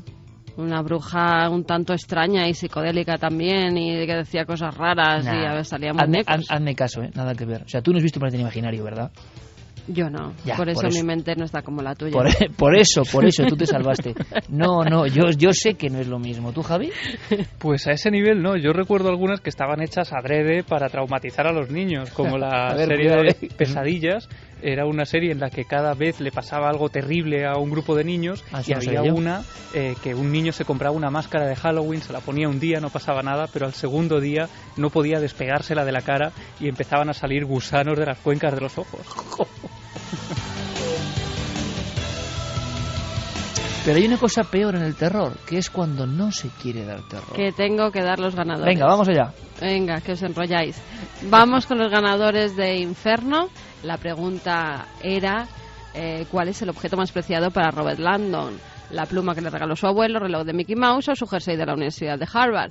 pues es el reloj de Mickey Mouse, como todos los seguidores de Dan Brown sabrán. Nos Los decía ganadores, Fermín que había casi 3.000 ganadores. 2.813 en concreto. Madre mía. Ganadores: María Teresa Pino Montes de Barcelona, David Esquinas Sánchez de Laurín el Grande en Málaga Acertantes. y Jaime Sanz Ordóñez de Coslada en Madrid. Esos son los ganadores de ese Exactamente, libro de de Inferno. Venga, vamos con último minuto de mensajes. Vamos con mensajes. Pues mira, tengo muchos cumpleañeros. Mario Leonardo, que ha sido su cumpleaños. Pues nada, qué felicidades. Claro Álvaro que sí. Daniel, también, que solo faltaría finalizar el día con el equipo de Milenio 3 y que le felicitemos. Y pues con la sintonía felicitado del queda. Planeta Imaginario. Qué mejor regalo, ¿no? También Javi, al que le llaman Neciete, que es uno de los fans de todo lo que hacemos. Con lo cual, quedan felicitados estos 3 amigos que estaban comentando en las vías de comunicación que tenemos en el programa, bueno, pues que habían pasado un buen día y que finalizarlo con Milenio 3 y una felicitación ya sería lo más. Pues ahí queda. Claro que sí, pues nosotros encantadísimos, vieron a todas las noticias. Noel, como siempre, muchísimas gracias, compañero. Fermín, gracias. Javi, hasta mañana en Cuarto Milenio. Hasta mañana, Iker. Carmen, hasta mañana en Cuarto Milenio. Chao. Mañana muchísimas cosas y lo dicho, hemos recibido, son sincronicidades, casualidades, libros, discos, autoeditados, un montón de cosas y cartas preciosas, de lo que significa Milenio para vosotros, mucho más allá del misterio, y la verdad es que también para nosotros. Mira, no es mi cumpleaños, pero es un premio llegar a la radio y encontrar frases tan bonitas y tan llenas de ánimo y de fe milenaria un poco, ¿no?, que hace mucha falta hoy en día. Que paséis, claro que sí, una feliz semana.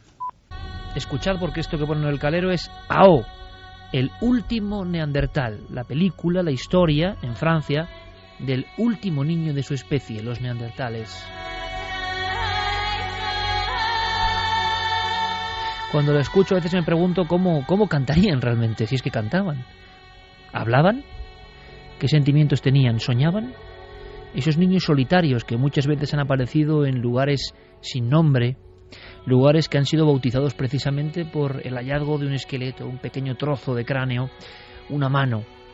Esas cosas espúreas, esas cosas escarbadas por los arqueólogos, de repente han dado casi nominación a todo un entorno donde casi nadie pasaba antes. Y eso ha ocurrido en toda Europa. Pero veréis, ninguna historia quizá tan extraña y tan oscura, y yo creo que tan triste como la de Orce. Esta misma semana, Orce era noticia, y yo os voy a contar por qué. Un diente de leche. Algo tan aparentemente insignificante que cambiaría la historia. Una pequeña pieza de un niño o una niña entre 8 y 10 años.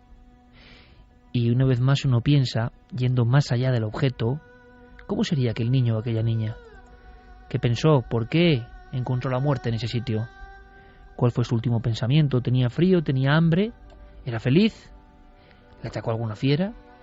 Eran hombres y mujeres que en esas capas del tiempo, en España por ejemplo, se les veían con impresionantes felinos.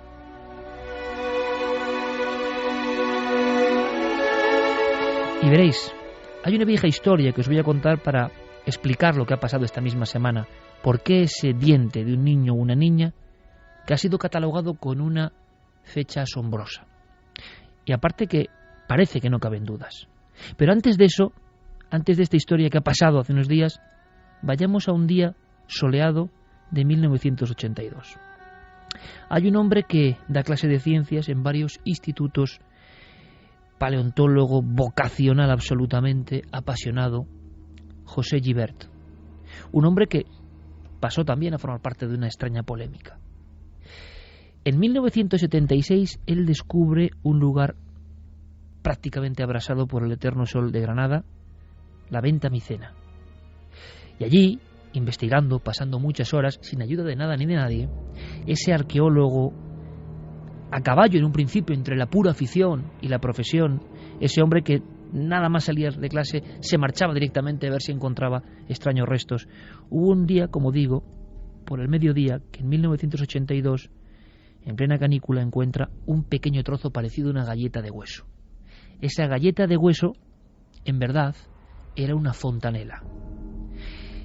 La zona circular del cráneo, todavía casi medio formado, de un niño de unos 4 o 5 años. De inmediato, después de analizarla con investigadores como el doctor Campillo, una eminencia en el estudio craneal de los niños, supieron que aquello tenía que ser la cabeza de un niño, lo que quedaba de la cabeza de un niño. Le llamaron el cráneo infantil de Orce, porque en la misma capa, en la misma zona, casi en la misma viñeta de la historia, y yo me lo imaginé así un día aquí en Milenio 3 de forma muy romántica, había como vigilando al niño.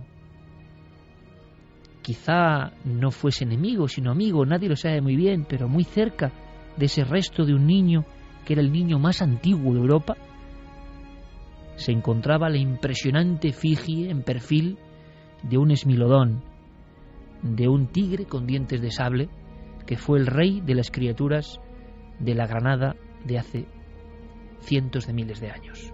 Con ese tipo de envergaduras, con ese tipo de potencias, con ese tipo de animales prodigiosos, casi míticos, se las veían los andaluces mucho antes de que esto se llamase España. Era la vida cotidiana y terrible. Ese niño apareció, ese trozo de niño, de alguna forma cerca del gigantesco esmilodón. Cuando se analiza, el dato deja absolutamente estupefacta a la audiencia. Ese cráneo tiene entre 1,3 y 1,4 millones de años. Es decir, retrasa al doble lo que conocíamos del ser humano en la península ibérica. Ese niño, como si fuera Ao, el último neandertal, aunque mucho antes de los neandertales, fue el último de su especie. Campillo y el doctor Guibert, ese cráneo, aparecieron unas extrañas formaciones, eran unas crestas. Y una experta venida de fuera, y esta historia nos suena mucho, una experta venida de fuera fue la primera que dijo, parece que sin demostrarlo, que aquel cráneo en verdad era el trozo de la cabeza de un asno. De inmediato, porque en este país somos así, y esto también me suena, toda la prensa habló de el asno de Orce, el burro de Orce, el niño, el primer niño de Europa era realmente un burro, era lo de siempre, la broma, la jarana, somos unos falsificadores. Y por desgracia, imaginaos el impacto para ese hombre, José Guibert, para el doctor Campillo, que había asegurado que no tenía ninguna duda. Aquello no era el cráneo de ningún animal, aquello era un trozo de fontanela con unas crestas, como él había examinado a cientos en años de pediatría y de análisis de huesos. Era un niño, pero parece que a nadie le interesaba que en Granada hubiese un niño que diese la vuelta a la historia.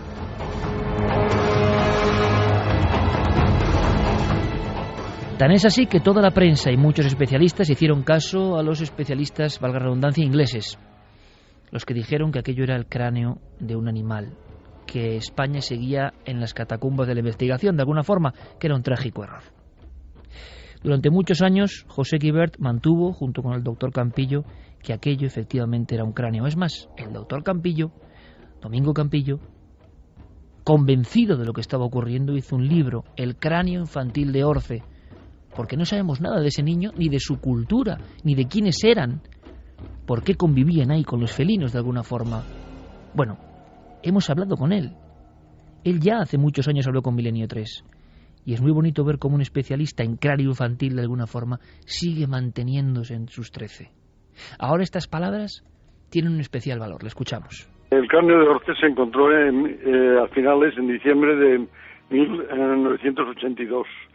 El doctor Guibert lo examinó y pensó que podía ser humano. Y a mí me lo enseñaron en la primavera de 1983, cuando todavía tenía la cara interna con concreciones. Por la morfología yo dije que era el cráneo de un niño de unos 5 años. Y la verdad es que de ese diagnóstico lo he mantenido porque creo que es así. Y hay un factor que no se tiene en cuenta, sobre todo las personas que no están muy habituadas, que es la variabilidad. Y las famosas crestas tienen presencia en un número muy elevado de individuos del endocráneo, de individuos humanos, actuales y anteriores. O sea que y la curvatura del cráneo es imposible que pertenezca a un caballo. Bien, entonces, ¿qué pasó? ¿Qué ocurrió? Que estaba demasiado profundo, que estaba en una capa imposible, que había que reescribir la historia. Así, unos creyeron en el cráneo de Orce y aparecen enciclopedias, como digo, como el primer humano, niño humano, solitario niño humano, perdido en la venta micena, antes que cualquier otro. El primero, de alguna forma, de nuestros parientes más lejanos.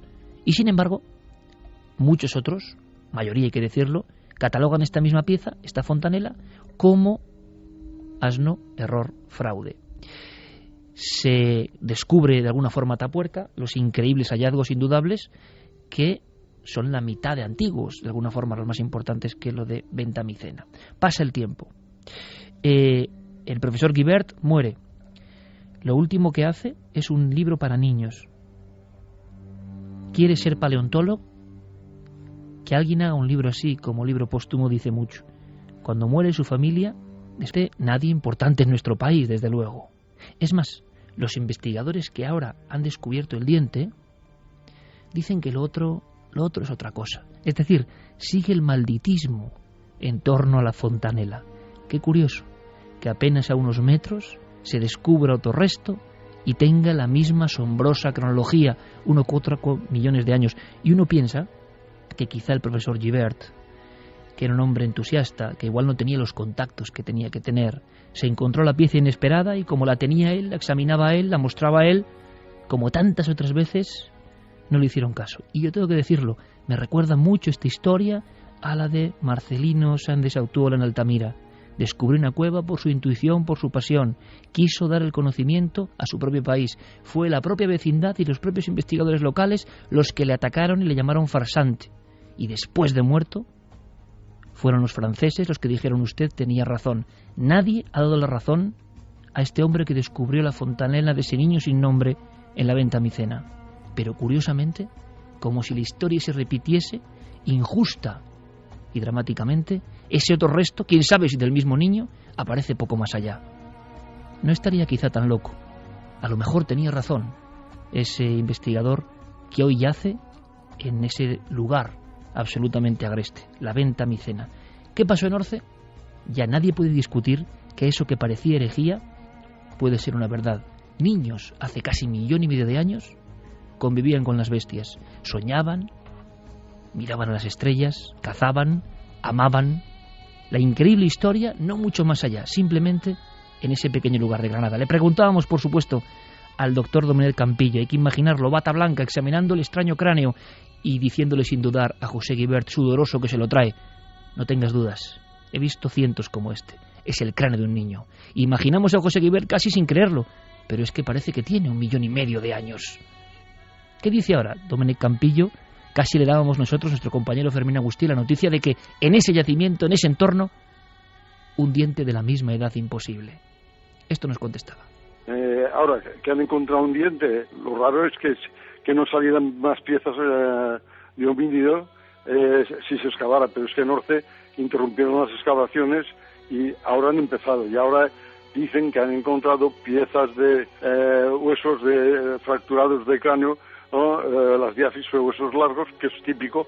O sea que, bueno, pues si se han encontrado huesos, pues es que había humanos. Y se han encontrado también piedras trabajadas, como se hacen los homínidos antiguos, pues lo normal es que aparezcan restos humanos.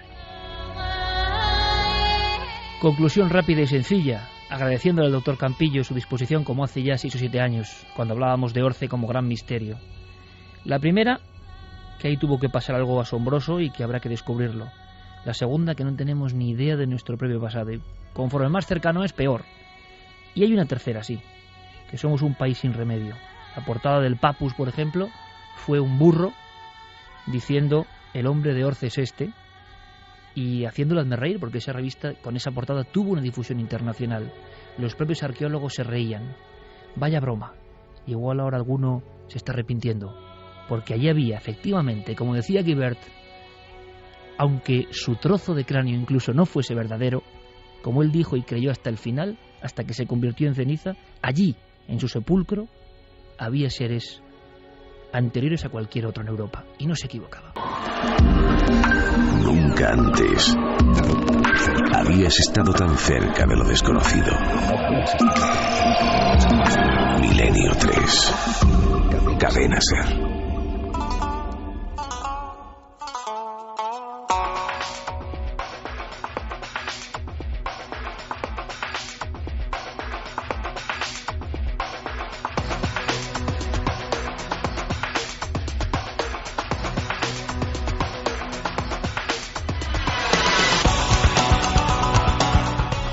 mensajes de nuestros oyentes. Clarence dice: hay tantísimo genio y descubridor ninguneado que realmente nos estamos perdiendo muchísimo a favor de unos pocos aprovechados. Cancela: me parece increíble que se pueda confundir el cráneo de un burro con el de un homínido. ¿Es que se parecen en algo? Esther García: ¿qué le pasaría por la mente a esos niños primitivos que morían solos en las cuevas? Tiene que ser muy duro. Sara dice: eso lo estudié el año pasado. La profesora de la facultad decía que no era real, solo un trozo de hueso de caballo. Mira, nos escribía Luis Miguel, iba escuchando la noticia de ese hoyo en Estados Unidos y que el chico que había fallecido al producirse un hoyo sobre su cama, que lo ha engullido, provocado con casi toda seguridad su muerte. Vosotros tomabais esto como algo digno de novela de terror. Bien, pues quizá esto no sea tan irreal como parece, ya que a mí estuvo a punto de pasarme. Fue ya hace muchos años. Al levantarme, mi madre acudió a mí entre lágrimas, levantándome a toda prisa. Durante el transcurso de la noche y sin darnos cuenta, a solo 2 metros de mi casa se había producido una abertura de unos 3 metros de circunferencia. No perfecta, pero sí bastante marcada. En definitiva, estuve solo a unos metros de ser víctima del mismo suceso, ya que mi habitación colindaba justamente con la pared de la casa en donde se produjo ese suceso. Fue en Hoyo de Belmez. El sitio se llama Hoyo de Belmez. Hoyo de Belmez. Bueno, dice que es es un nombre un pueblo profético también. de gran tradición minera. Bueno, claro que igual hay mucho surco por dentro, ¿no? Pero desde luego nos gusta mucho esta información, que además nos da paso, luego seguiremos con más mensajes. Es evidente, Noel, cambiamos el tercio musical porque vamos a hablar de esta última hora. Ocurría en California, en un lugar concreto, Javi. Sí, ocurría en Florida, en el... Florida, perdón, me he equivocado yo. Para resumir un poco la noticia, los titulares de prensa decían: un hombre fue tragado por el suelo de su habitación mientras dormía. Se lo tragó la tierra, literalmente. Se escucharon fuertes ruidos, gritos, y luego se abrió un agujero de 6 metros de profundidad en el que cayó. Todavía no pudieron dar con su paradero. Escuchamos algunos documentos antes de saber la última hora. ¿Te parece, Javi? Sí, vamos a escuchar a Jeremy Bash, que es el hermano de esta persona que aún sigue sin haberse encontrado. En paradero desconocido ahora mismo, en algún punto en del las entrañas subsuelo. de la tierra, porque además ese hoyo va haciéndose cada vez más y más profundo. Se habló de un hoyo de 6 metros de profundidad. Ahora se habla de 10 metros y va aumentando poco a poco. Bueno, y si fuesen esas distancias, claro, hay que ver el golpe, pero si fuesen esas distancias, aún podemos pensar en alguien con vida y alguien que podrá ser fácilmente rescatado. Claro, si eso sigue hacia abajo... todo encima ya. Y toda la tierra que hay, no es que se caiga a plomo, es que encima se le caen... Se han caído cosas encima. Claro, se han caído los armarios y los muebles de la habitación, y no solo eso, sino que es increíble. No podían entrar a la casa y por eso quieren tirarla abajo, porque el suelo de alrededor está inestable y en el momento en el que alguien pone un pie encima, la tierra se viene abajo también. De hecho, han tenido que desalojar a los vecinos de la zona. Si quieres, vamos a escuchar primero a su hermano hablando de ese momento en el que él se despierta en mitad de la noche, a eso de las 11 de la noche, escuchando los gritos desgarradores de su hermano desde lo más profundo de la tierra. Lo escuché gritar a mi hermano. Eché a correr y todo lo que vi fue un gran agujero. Allí solo quedaba el cabecero de su cama y no había nada más. Así que me tiré al agujero e intenté sacarlo, pero no pude. Solo lo escuchaba gritar desde el fondo del agujero para que lo ayudara, pero no pude hacer nada. Bueno, son momentos de un dramatismo tremendo. Acaba de pasar, está ocurriendo ahora mismo. Y hablábamos de ficción porque esto recuerda, por ejemplo, a los típicos casos forteanos antiguos. Hay uno que a mí, por ejemplo, en la juventud me da un miedo, en la infancia casi, en el libro Desapariciones misteriosas de Pierre Gaston, el caso de Oliver Larch, aquel niño que iba al pozo y que no había nada. En este caso el agujero había sido a la inversa, como hacia el cielo, y su padre escuchaba los alaridos de Oliver elevándose, South Bend, Indiana, Nochebuena de 1890. Entonces toda la familia sale. Oliver ha ido por agua al pozo, sí. Están las huellas frescas en la nieve y de pronto lo que ven es que 1890, lo que ven es que la voz de su hijo se va elevando en los aires, totalmente encapotados en esa zona con mucha nieve y no lo vuelven a ver. Se especuló con una gran ave, pero no había un ave para subir a Oliver de 14 años con esa facilidad y que no la viesen, porque fue salir, escuchar los alaridos, la familia fuera, imaginaos la escena, y Oliver ya es un recuerdo. Nunca apareció. La investigación duró unos 70 años abierta. Nunca apareció Oliver Larch. Sigue siendo uno de esos borrados, ¿no?, de la faz de la Tierra. En este caso, desde luego, hay menos misterio en el sentido de que hay un problema, ¿no?, en la Tierra. Pero hemos hablado de estos extraños hoyos. Claro, el hermano también le ha oído gritar. Yo creo que eso le va a acompañar de por vida, por desgracia, ¿no? Sí, es una de las escenas que él describe como más terribles y también, como en el caso que tú cuentas, ¿no?, esa incertidumbre de no saber qué está ocurriendo y también la impotencia de no poder ayudar y no poder hacer nada, porque en el momento en el que todo esto ocurre y se llama a los servicios de emergencia, inmediatamente son desalojados de la casa, todos los vecinos de alrededor son sacados también casi por la fuerza de sus hogares en medio de la noche y tienen que permanecer en la calle, que tampoco se entiende muy bien, ¿no? Si esto ha ocurrido en el interior del hogar, puede ocurrir también en la calle. Y sin embargo, la calzada está llena de gente que está expectante, sin cruzar esas barreras policiales, mirando a esa gente, a esos técnicos que están entrando, metiendo máquinas de todo tipo para intentar ayudar. Y de repente, Ron Rogers, que es el jefe de bomberos del condado donde ha ocurrido todo esto, dice que ellos no pueden hacer absolutamente nada hasta que se sepa que es seguro meter equipos en la casa, porque no pueden correr ese riesgo. Y mientras tanto, dice palabras textuales, tenemos que estar paralizados y no podemos hacer mucho más que sentarnos a esperar. Es una situación muy difícil. Bueno, es que esto es terrible. Escuchamos ahora al jefe de bomberos y ahora recordamos algo muy similar. La familia al completo estaba en la casa. Escucharon lo que describen como un gran estruendo que provenía del dormitorio de la parte trasera de la casa. Corrieron hasta allí y descubrieron que el suelo de la habitación se había abierto. Una grieta, ¿no?, como aquella película de Simon Picler, La grieta. Yo estoy recordando esa impotencia, algo parecido, la famosa, por desgracia, ¿no?, muerte de la niña Omaira, ¿no?, en Armero, cuando está dentro de un agujero.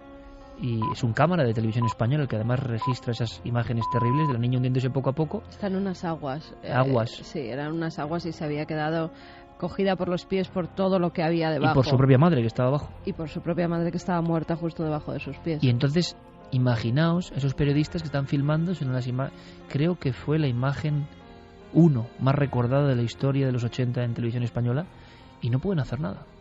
Yo no sé si hoy con los medios de hoy, pero se dan circunstancias a veces que parecen increíbles. Oye, ¿cómo no sacan ese tipo de ahí?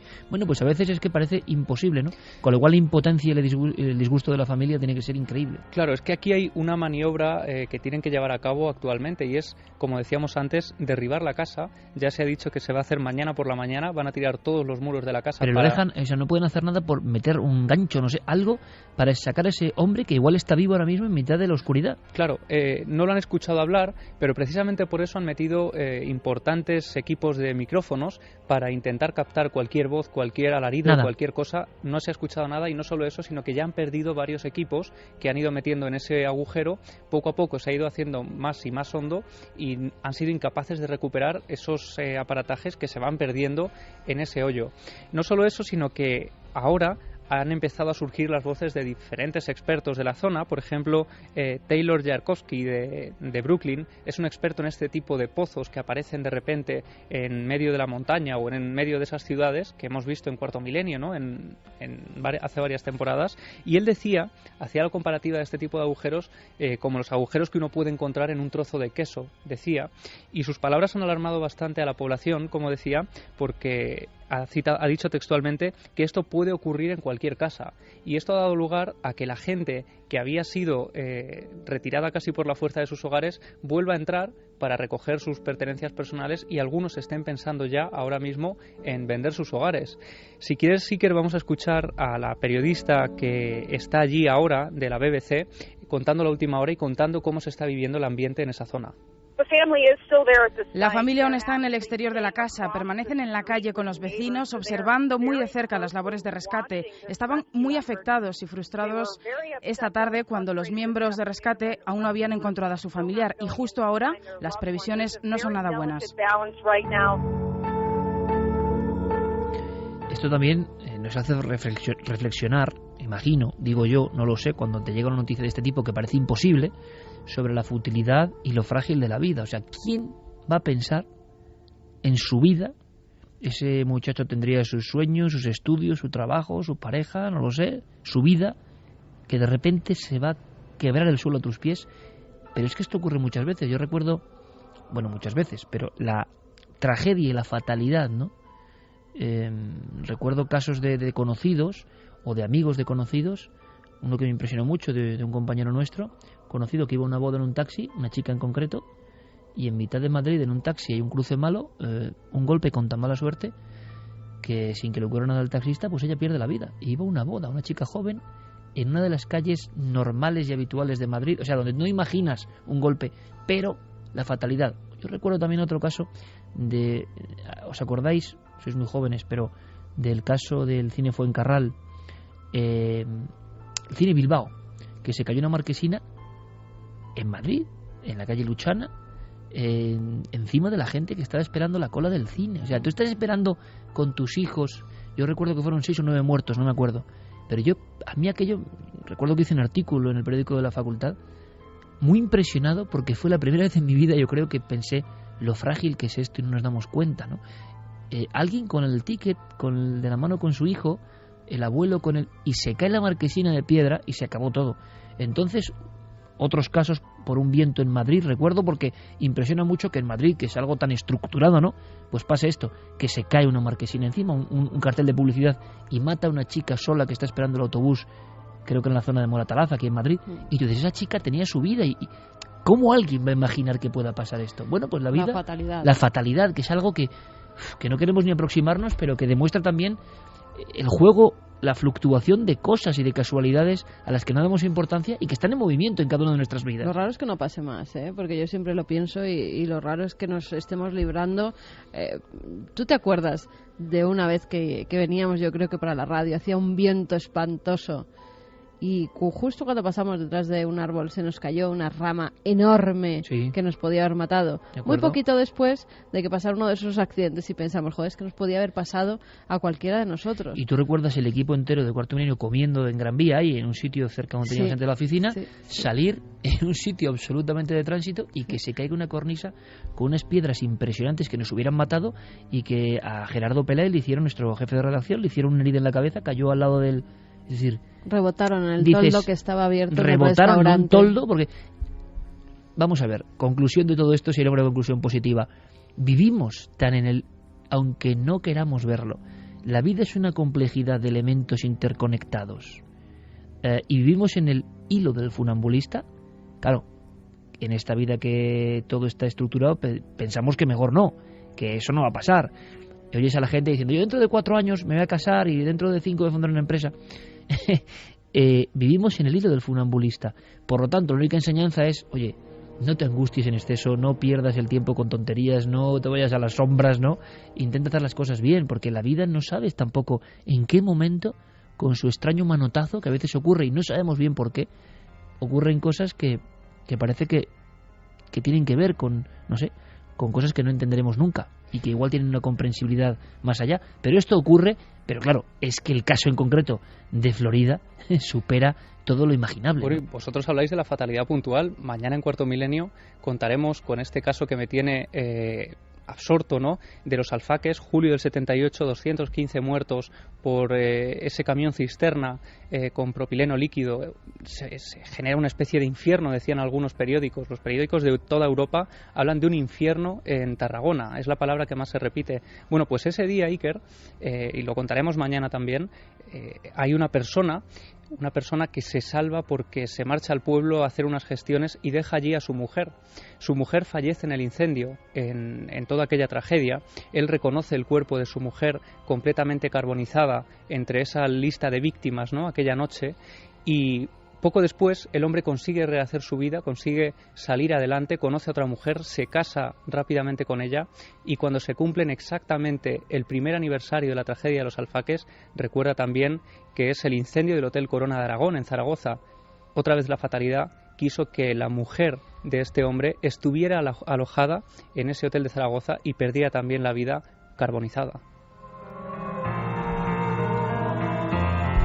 Estoy haciendo un gesto ahora, yo que siempre lo he remangado aquí, porque en el calor hace bastante estudio y me estoy tocando el vello del brazo. En el calor hace bastante estudio. ¿Qué he dicho? En el calor hace bastante estudio. Exactamente, me han entendido.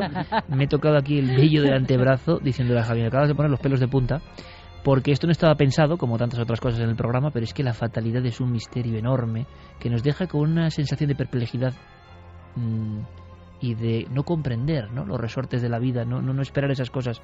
Mañana en Cuarto Milenio, y lo digo porque Javi del Paso, y de verdad que es interesante, en la prensa, mañana si queréis saber más, es un tema duro, en la prensa se habló de que en ese infierno en el camping hubo un niño milagro, en mitad de la lengua de fuego, como si fuese una criatura mítica que carbonizó todo.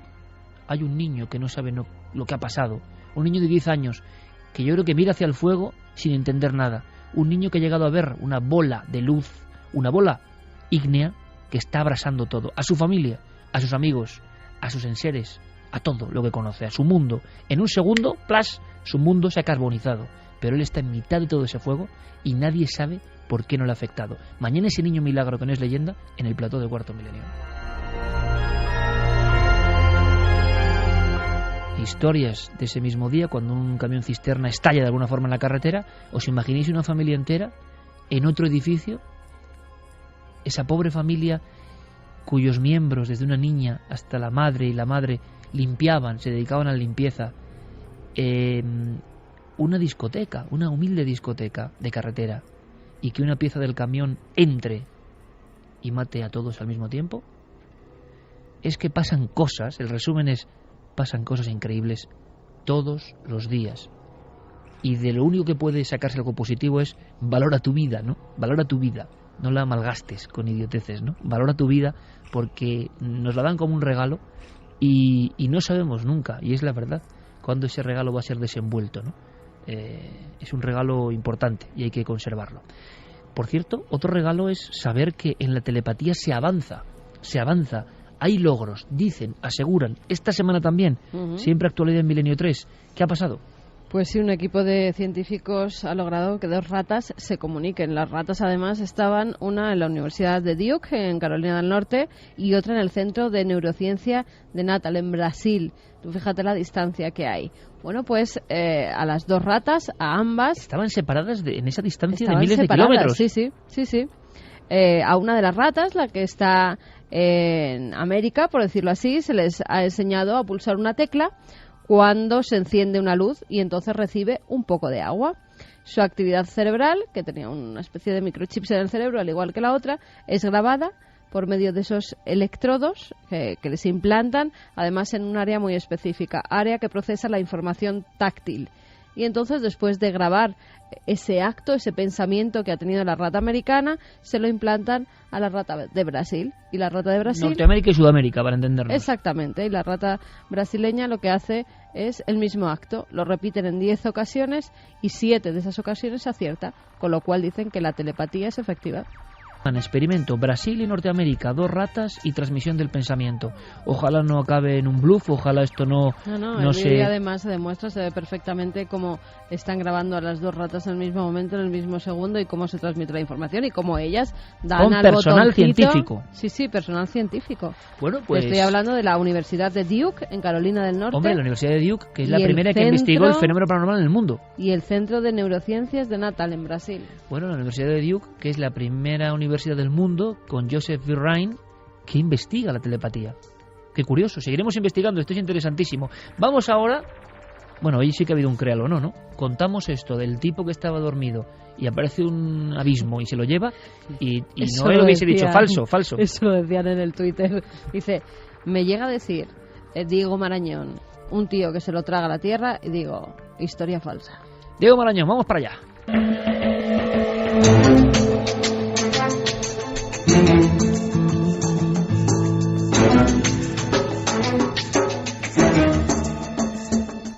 Compañeros, San Vicente de la Barquera, conexión telepática, buenas noches. ¿Qué tal, Iker? Buenas noches. ¿Me recibes? Te recibo perfectamente. Teníamos una solución rápida. Resumimos la historia de la semana pasada. Sí, la historia de la semana pasada era uno de esos clásicos que traemos de vez en cuando a la sección, un clásico de las leyendas urbanas, que es la historia de ese buzo, de ese submarinista que aparece enredado en las ramas de los restos de un incendio forestal. Lógicamente, la explicación es que ha llegado ahí a través de un hidroavión que, a la hora de cargar líquido en el mar, se ha llevado por delante la vida de este pobre hombre y lo ha dejado ahí colgado. Iker, yo te comentaba que que había una película española del año 89 que se llamaba El puente de Varsovia. Si quieres escuchamos un trocito que tiene que ver con esto, porque esa película en el año 89 fue la que de alguna manera disparó esta leyenda urbana en nuestro país. Cadáver de un hombre. Edad, unos 45 años. Posición, decúbito prono. En mi abdomen inferior se observa una herida contusa de unos 20 centímetros con evisceración de masa intestinal. Causa de la muerte, lesiones compatibles con traumatismo craneoencefálico y shock traumático. Mecanismo de la muerte compatible con precipitación desde una altura indeterminada.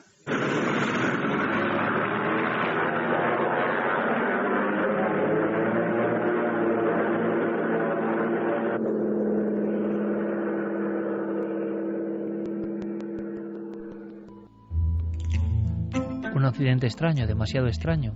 Un accidente, una autopsia. ¿Qué piensa nuestro público, Carmen, del submarinista caído de los cielos en maniobra de rescate? Que es falso, por poquito, 56,8% y verdadero 43,2%. 43,2 verdadero, 58 falso. Pero lo más importante que a mí se me olvida siempre, ¿qué dijo nuestro oráculo a la inversa? Que era verdadero, ¿no, Noel? Dice que no se acuerda. ¿Tú te acuerdas, Diego, lo que dijo Noel? Yo es que siempre... Yo creo que dijo que era verdadero porque yo dije también que era verdadero. Y por eso me acuerdo que Noel y yo coincidimos. Nos pueden sacar dudas los oyentes, ¿eh? Pero creo que dijo verdadero. ¿Acertó? Me temo que esta vez ha fallado. La historia es falsa. ¿Cómo que esta vez? Bueno, ya. ¿Cómo pobre, que esta pobre, vez? Yo es que le quería echar ahí un cable. No, o sea, vamos a ver, yo sabía que de hecho, o sea, es el oráculo, o sea, infalible. Iker es falsa y estuvo dando vueltas durante más de una década en nuestro país, hasta que en el año 2000, hace ya 13 años, los investigadores Antonio Ortiz y Josep Sampere se dirigieron a Licona, concretamente al portavoz del Cuerpo de Bomberos, Enric Pallés, que explicó en un libro ya clásico en este país, Leyendas Urbanas en España, que los hidroaviones de Icona se valen de un enjambre de tubos y de una rejilla por donde no cabe nada más grande que un puño humano para llenar sus depósitos, por lo que es absolutamente imposible hablar de este tipo de homicidios. Y que la hemos visto muchas veces, Diego, en las imágenes, por desgracia, tan habituales de incendios en España. Como esa especie de colmena va soltando agua. Pero ¿me quieres decir que la leyenda en sí nace en España? No es que nazca en España. La leyenda apareció por primera vez en Francia y de ahí se hizo, el director Pere Portabella fue el que la escuchó en Francia y el que la incorporó a esa película, El puente de Varsovia, en una de esas imágenes. Es una película Iker extrañísima que yo te recomiendo porque es desde luego una rara avis en la historia del cine español, y digamos que todas las historias que ocurrían en esa película confluían en una trama que tenía que ver con este buzo que aparecía en la rama de este árbol. Esa imagen se hizo muy popular en España, llamó mucho la atención y a partir de ahí fue cuando se desató esta especie de leyenda urbana y se extendió por toda España. Yo juraría haber visto una fotografía del buzo colgando de las ramas. Sí, pero igual puede ser uno de esos periódicos que leíamos todos en la universidad por Noticias la mañana. Del Mundo. Claro.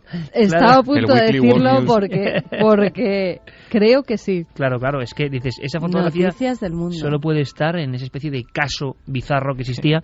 Por cierto, que están en internet todos. Sí. Diego, tenemos que hacer, hablando de películas, que hay algún hallazgo así de última hora, hay que hacer un día un repaso, aunque sea de forma especial y fuera del créalo o no, aunque algunas historias son para créalo o no, de ese cine maldito o cine prohibido o cine absolutamente ocultista español, ¿te parece? Vamos, es un tema que se presta totalmente a esta sección y al propio Milenio. Y mucho director maldito, ¿verdad? Que igual hizo solo una película, dejó ahí su legado, es casi inencontrable. Algunas de ellas lo hemos comprobado, ¿verdad? Maldito, son inencontrables por internet incluso, por mucho que uno rastree. Maldito, y esta noche que hemos hablado de Orce y de Marcelino Sáenz Autuola, quizá también bastante incomprendidos, muchos de ellos. Sí, señor. Y ya que hemos hablado de cine y los Oscars y la CIA de fondo y demás, también hablas de una película, otro clásico, ¿no? En tu Créelo o no de esta semana. Pues sí, porque en Milenio 3 y en esta misma sección ya hemos hablado de algunas películas malditas. Apareció por aquí El Cuervo. Bueno, a lo largo de Milenio 3 han sido pues clásicos, ¿no? Historias como la del Exorcista, La Profecía, Poltergeist, películas que de alguna manera arrastran un halo de desgracias, de accidentes, de incluso muertes, algunas de ellas, de maldiciones en general, ¿no? Pero se dice, Iker, que hay una película de la que muy poca gente ha oído hablar, que la supera a todas ellas en maldición, digamos, en el poder de la maldición que arrastra. Una película que conlleva, dicen que el 70% del equipo técnico y artístico que estuvo involucrado en ella enfermó de cáncer. Te estoy hablando del 70%, que se dice pronto, de todo el equipo de la película. ¿Pero de cuántas personas estamos hablando, más o menos? Aproximadamente unas 220 personas. ¿220 personas muertas después de hacer esa película? No.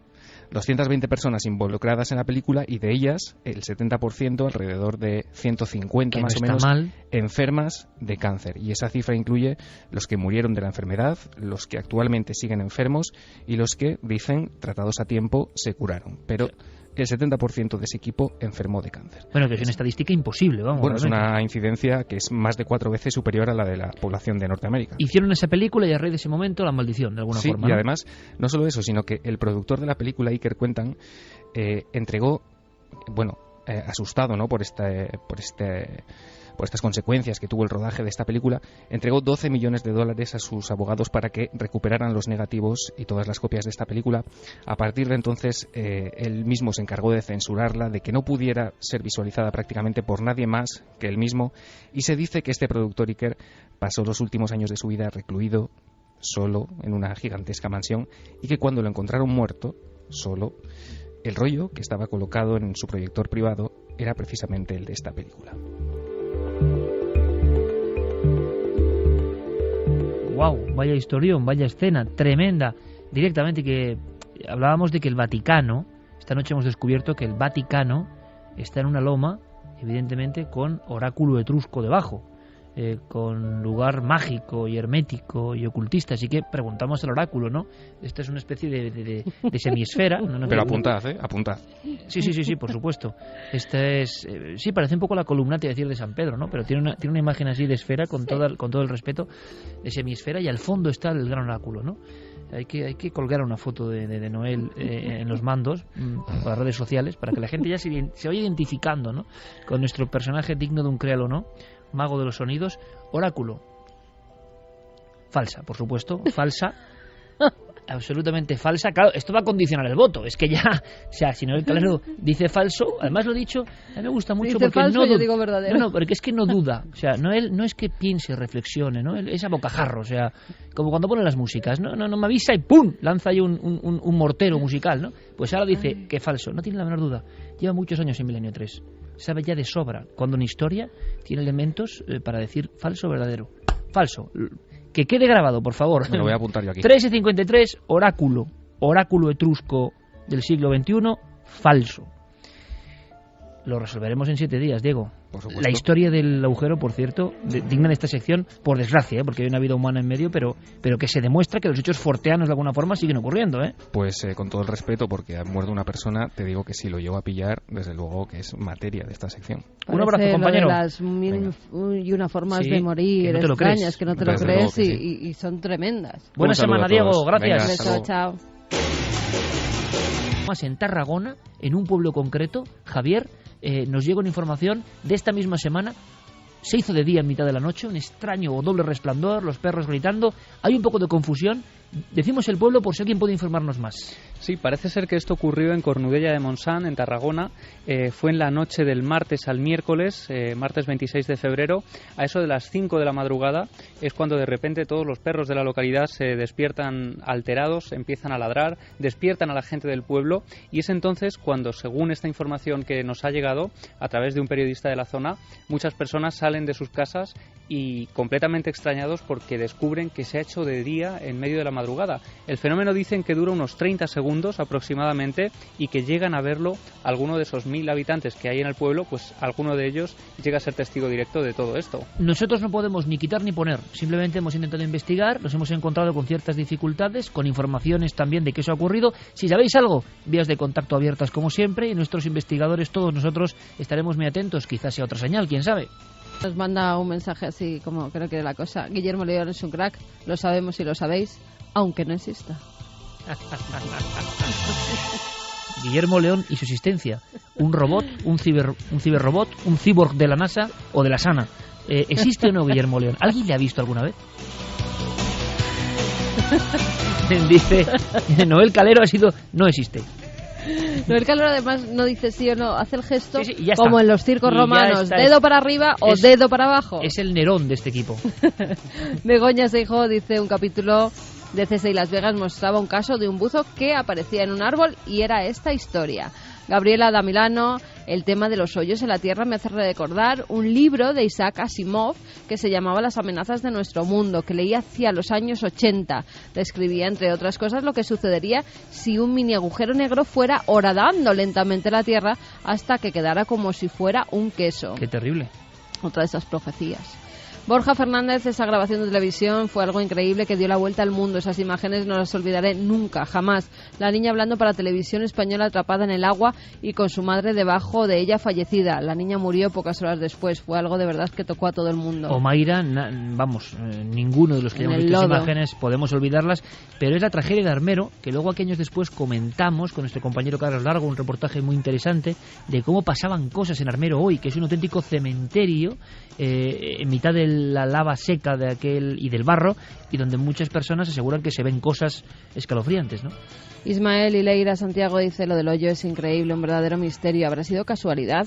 ¿Por qué pasa justo donde hay una persona concreta durmiendo cuando está indefensa? Dark Bosch: pero bueno, si tienen material para ir al espacio, ¿cómo no pueden sacar a este chico del hoyo?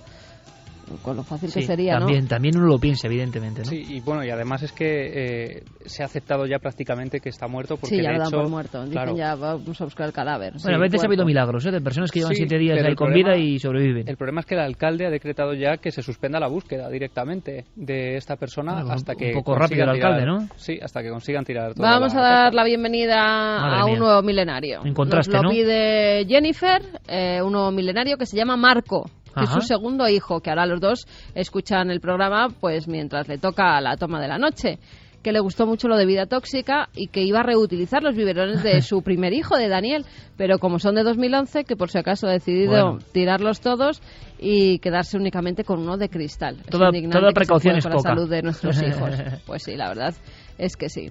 Nos mandaban también la foto de la tumba del perrito que hablábamos la semana pasada, que se había ido ya al cielo de los perros y que bueno, le han puesto una plaquita en su caseta donde dice que se le recuerda a ese pastor alemán. Bueno, terminamos con historias más amables y con esos milenarios que se incorporan. Ha sido un honor, como siempre, hablar para toda esta maravillosa audiencia. Fermín Agustino, El Calero, Oráculo, gracias.